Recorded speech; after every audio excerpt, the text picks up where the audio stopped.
আর 7% কোটা থাকবে, তার মধ্যে 5% হতে মুক্তিযোদ্ধা, তার সন্তান এবং তার পুত্রদের, নাতি নাতনিদের জন্য। আর 1% হচ্ছে নৃগোষ্ঠী যারা রয়েছে, ক্ষুদ্র নৃগোষ্ঠী তাদের জন্যে।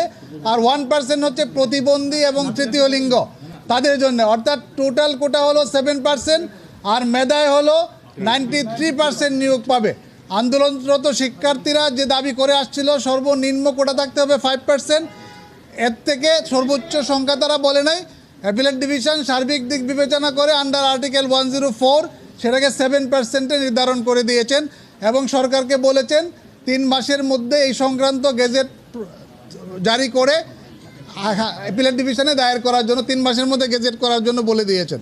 এবং ছাত্রছাত্রীদেরকে আহ্বান জানিয়েছেন তারা যেন ক্লাসে ফিরে যায়, শান্তিপূর্ণভাবে ক্লাসে ফিরে যায়। গার্জিয়ানদেরকে আহ্বান জানিয়েছেন তারা যেন তাদের সন্তান